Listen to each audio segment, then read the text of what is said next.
के नीचे subscribe button पर क्लिक करके हमारा चैनल सब्सक्राइब कर लीजिए और उसके पास में बेल आइकन को भी दबा दीजिए।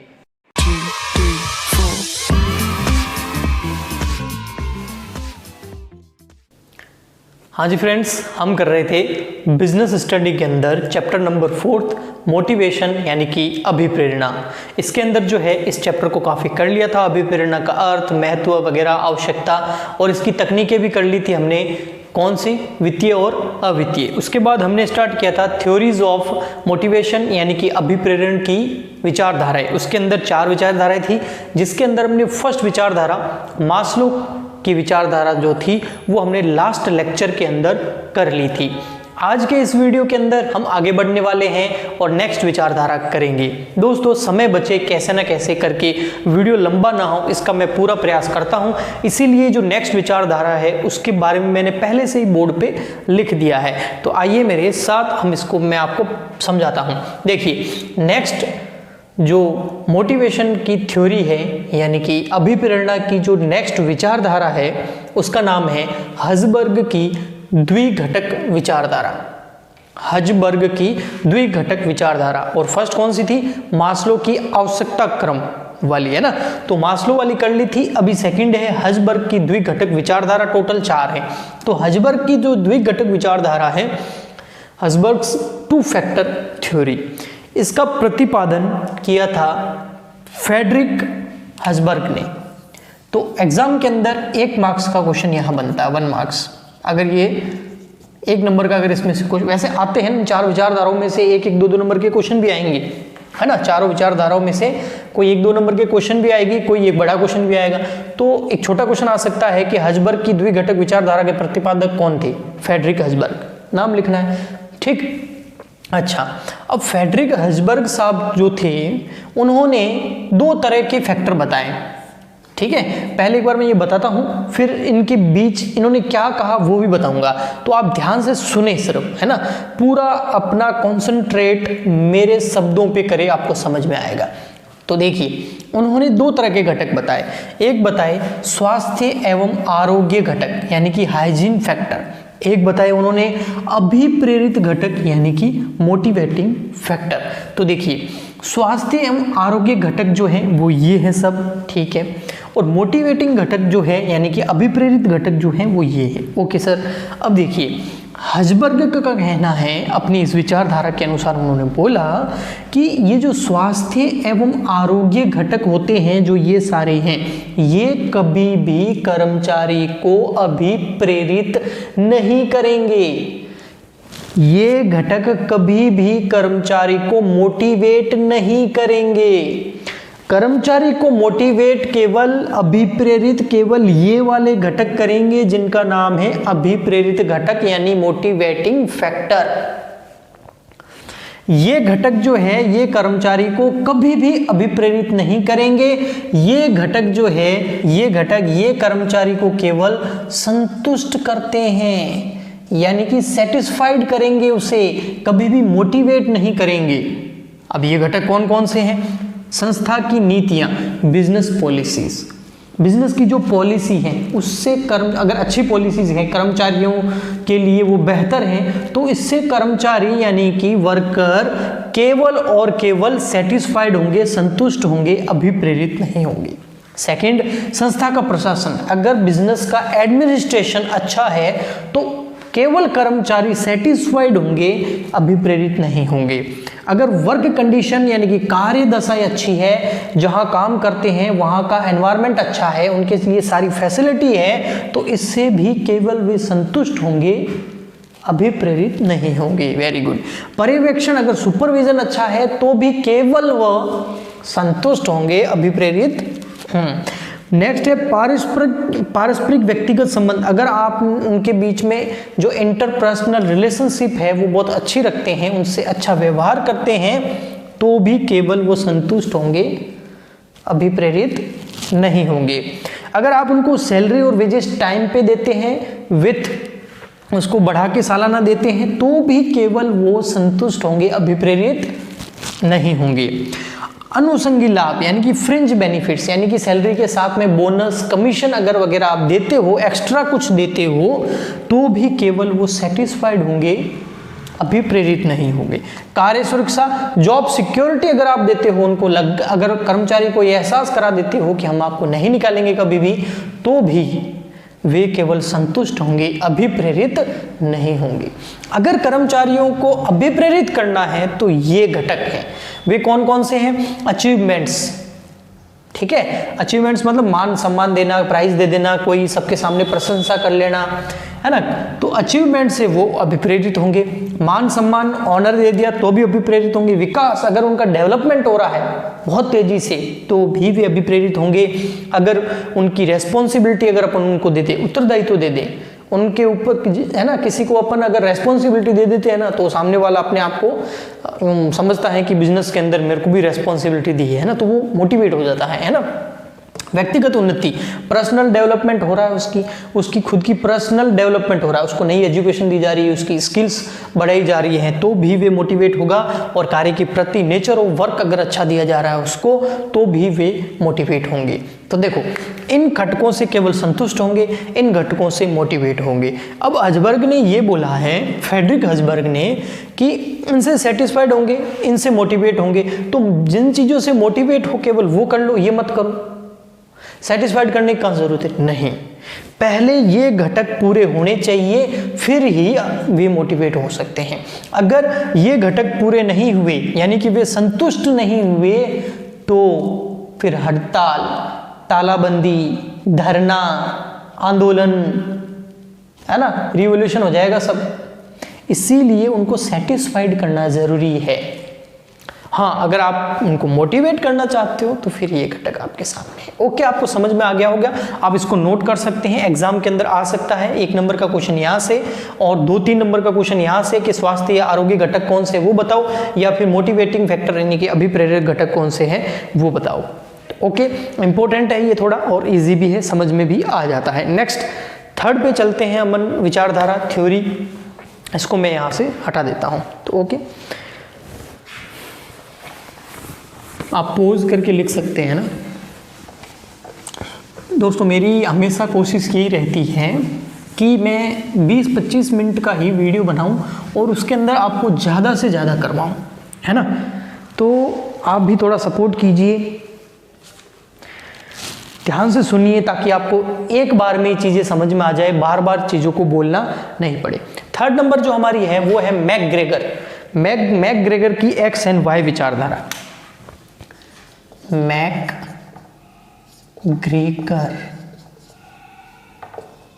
की एक्स वाई विचारधारा, ये कौन सी है? 3rd। इसके बाद लास्ट एक और है, फिर ये लेक्चर भी खत्म और चैप्टर भी खत्म। अच्छी बात ये है कि इस चैप्टर को 3rd लेक्चर में खत्म कर दिया है। अब हमने सोचा था कि ये कितने में चलेगा, 4 का बोला था मैंने आपको, है ना। X and Y theory of McGregor, yes, ठीक है। तो देखिए, मैकग्रेगर की एक्स एंड वाई विचारधारा है। देखिए, तो सबसे पहले मैं आपको बता देता हूं, इसके जो प्रतिपादक है उनका पूरा नाम है डगलस मैकग्रेगर। जिन्होंने इसको बनाया उनका पूरा नाम क्या है? Douglas McGregor. तो दोस्तों, यहाँ आपका बन जाता है ये 1 नंबर का क्वेश्चन एग्जाम के अंदर जो आ सकता है कि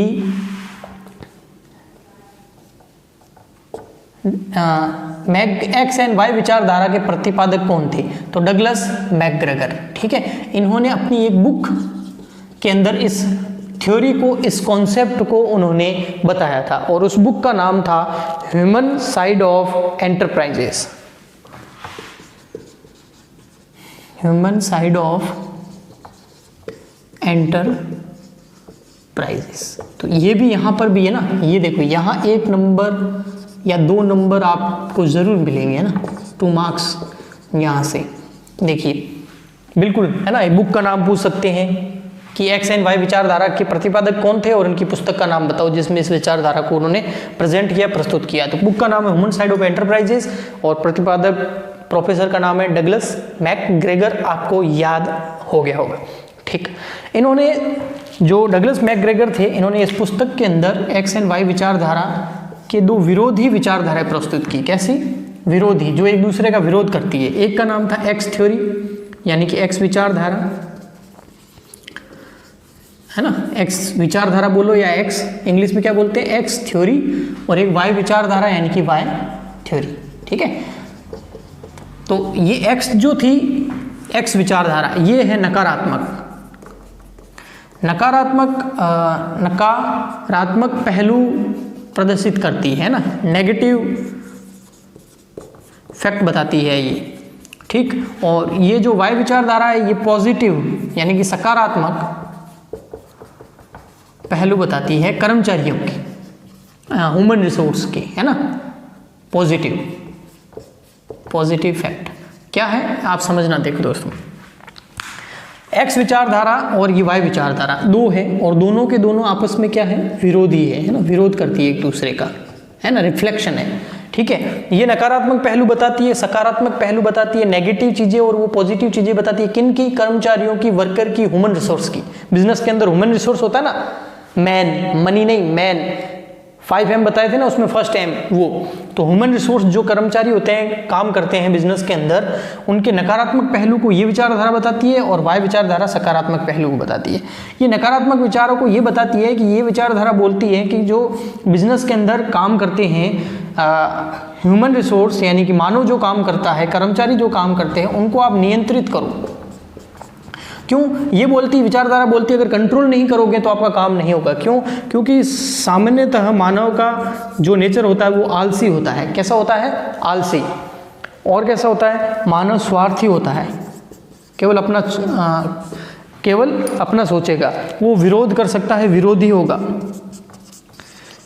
है ना। ऐसे कई सारे नेगेटिव पहलू बताती है। इसलिए मानव को, ह्यूमन रिसोर्स को, मानवीय संसाधनों को, कर्मचारियों को नियंत्रित, कंट्रोल करना जरूरी है। ये नेगेटिव पहलू है जिसको ही एक्स विचारधारा बोलते हैं। आपको समझ में आ गया होगा। ठीक, नेक्स्ट ध्यान से सुने। वाई विचारधारा सकारात्मक पहलू बोलती है और ये मानती है कि कर्मचारी जो होते हैं वे बहुत अच्छे होते हैं, महत्वाकांक्षी होते हैं, यानी कि वे पहले से ही कुछ पाना चाहते हैं, वे उत्तरदायी होते हैं।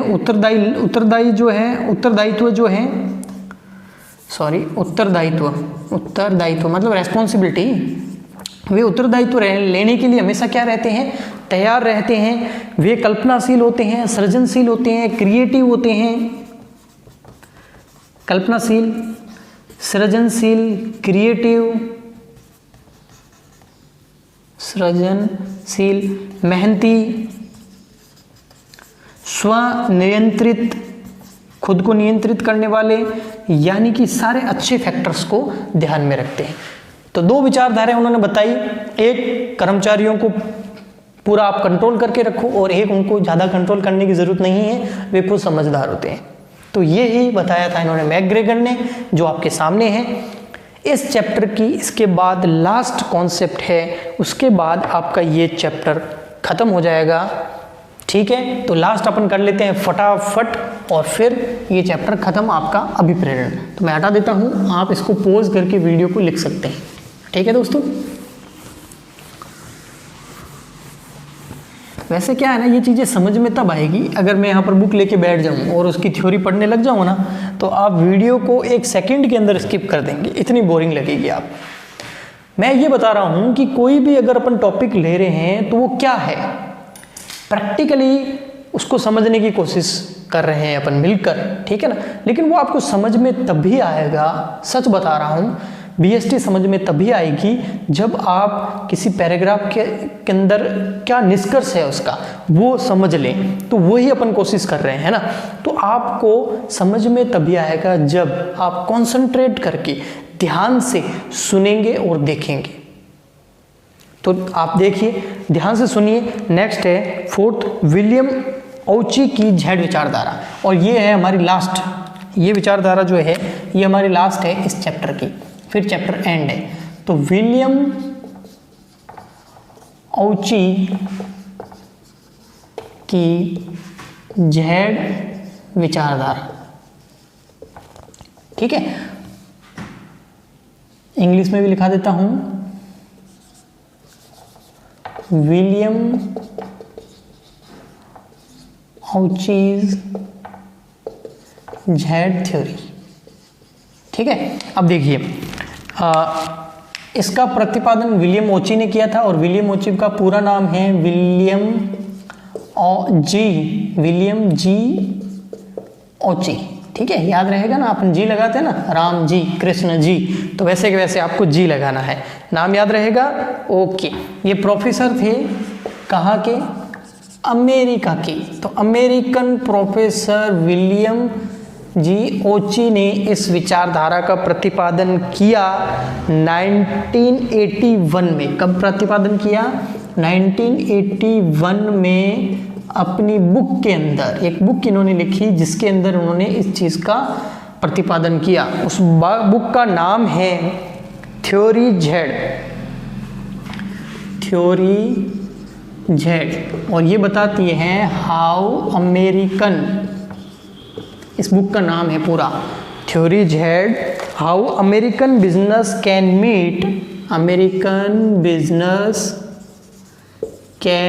Meet Japanese challenges।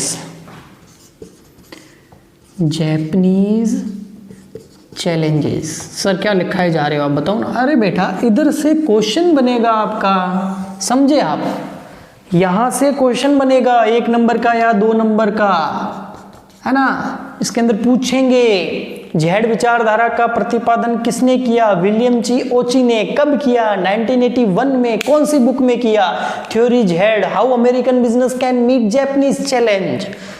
याद रखना है। अब ये क्या है वो यहां बता रहा हूं, देखिए समझिए। इन्होंने, विलियम ओची जी ने क्या किया, अमेरिकन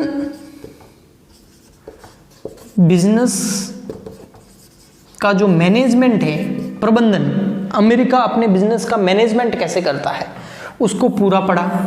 ठीक, फिर इन्होंने जैपनीज अपने बिजनेस को मैनेज कैसे करते हैं, जैपनीज लोग, जापान के लोग अपने बिजनेस का मैनेजमेंट कैसे करते हैं, उन सिद्धांतों को भी इन्होंने पूरा पढ़ा। और उसके बाद इन्होंने बुक निकाली ये वाली, और इस बुक के अंदर उन्होंने बताया इनका कंपैरिजन मतलब इनकी उन्होंने तुलना करके बताई, यानी कि तुलनात्मक अध्ययन, कंपैरिजन स्टडी करके बताई कि क्यों जैपनीज जो है वो बेस्ट है मैनेजमेंट करने में, जैपनीज क्यों श्रेष्ठ हैं, वे बिजनेस का मैनेजमेंट अमेरिका से अच्छी तरीके से क्यों करते हैं, उन्होंने ये बताया। और उन्होंने श्रेष्ठ क्यों हैं श्रेष्ठ, जैपनीज लोग मैनेजमेंट अच्छा क्यों करते हैं, उसके लिए उन्होंने कुछ फैक्ट बताए, जिसमें सबसे पहला फैक्ट है, यानी कि वजह बताई उन्होंने कि जैपनीज लोग अपने व्यापार का जो बिजनेस का मैनेजमेंट है, प्रबंधन है, वो अमेरिका से भी अच्छा क्यों करते हैं, उसकी उन्होंने वजह बताई। और वजह नंबर फर्स्ट है आजीवन रोजगार। सर इंग्लिश में क्या बोलेंगे आजीवन रोजगार को?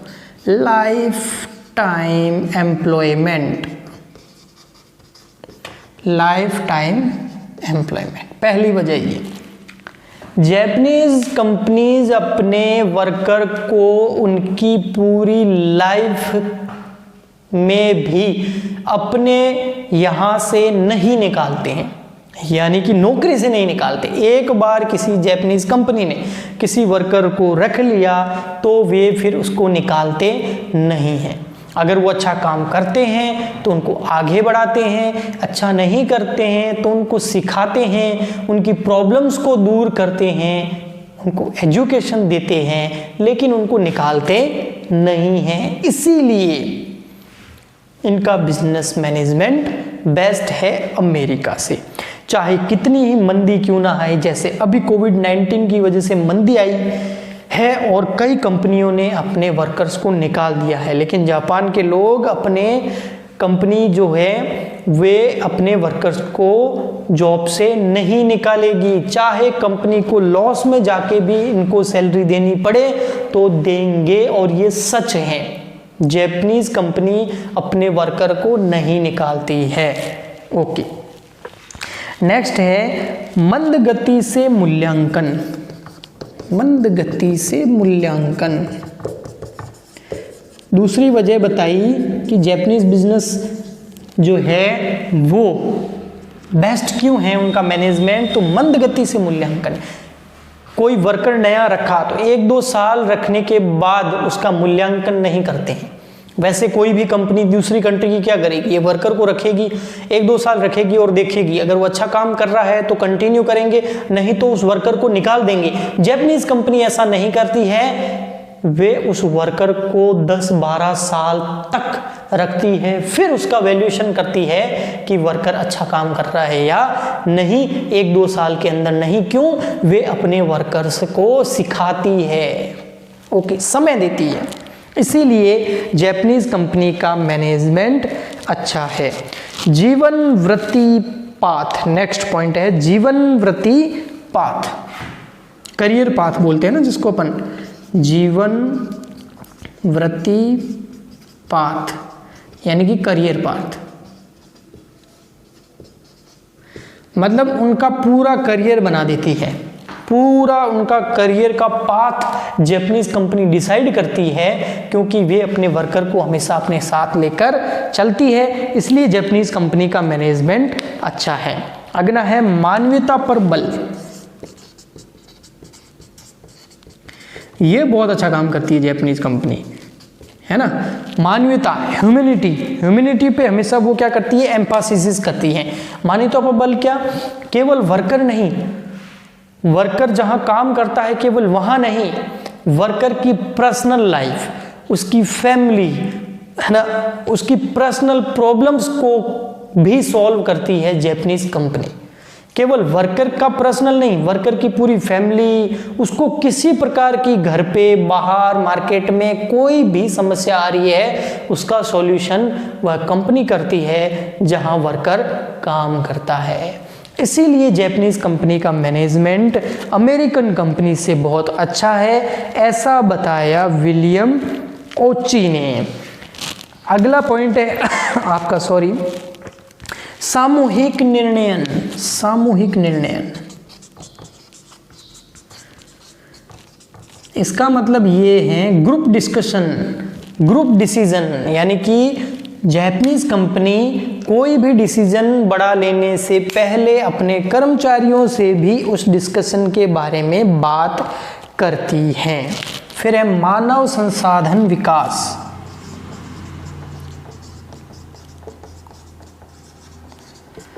किसी भी कंपनी के अंदर मानव संसाधन यानी कि जो मानव काम करते हैं, जापानीज कंपनी हमेशा उनका डेवलपमेंट करने के बारे में हमेशा सोचती है। और लास्ट है आपका अनौपचारिक नियंत्रण। अगर उनके ऊपर कंट्रोल भी किया जाता है ना, तो वह कंट्रोल बहुत अच्छे से किया जाता है, समझदारी से किया जाता है, अनौपचारिक रूप से इनफॉर्मल तरीके से कंट्रोल किया जाता है, ताकि कर्मचारी को कोई परेशानी ना हो। इसीलिए जापानीज कंपनी का मैनेजमेंट कौन सी अमेरिका से अच्छा है, विलियम ओची साहब ने बोला। और इसके साथ ही दोस्तों आपको खुद को पता है कि जापानीज प्रोडक्ट और जापानीज कंपनीज बहुत ग्रोथ कर रही है, उसकी वजह, बहुत बड़ी वजह कहीं ना कहीं ये भी है। ठीक, तो दोस्तों आज हमारा 4th चैप्टर खत्म हो गया, जिसका नाम था अभिप्रेरण यानी कि मोटिवेशन कंप्लीट। इस चैप्टर को मैंने 4 लेक्चर के अंदर कंप्लीट करने का बोला था, टारगेट अपना वो था, लेकिन आपकी वजह से ये 3 लेक्चर के अंदर ही कंप्लीट हो गया। और अब दोस्तों आप इन वीडियोस को ज़्यादा से ज़्यादा शेयर करें, लाइक करें, सब्सक्राइब आपने ज़रूर किया होगा, दूसरों से भी सब्सक्राइब करें। हम मिलेंगे नेक्स्ट वीडियो के अंदर लेकर नया चैप्टर नंबर 5, जिसका नाम है नेतृत्व यानी कि लीडरशिप, और कोशिश करेंगे कि उस चैप्टर को 1 लेक्चर के अंदर ही खत्म कर दें। ताकि हमारा जो बुक है वो फटाफट कंप्लीट हो जाए। तो मिलते हैं नेक्स्ट वीडियो में, तब तक के लिए गुड बाय, थैंक यू।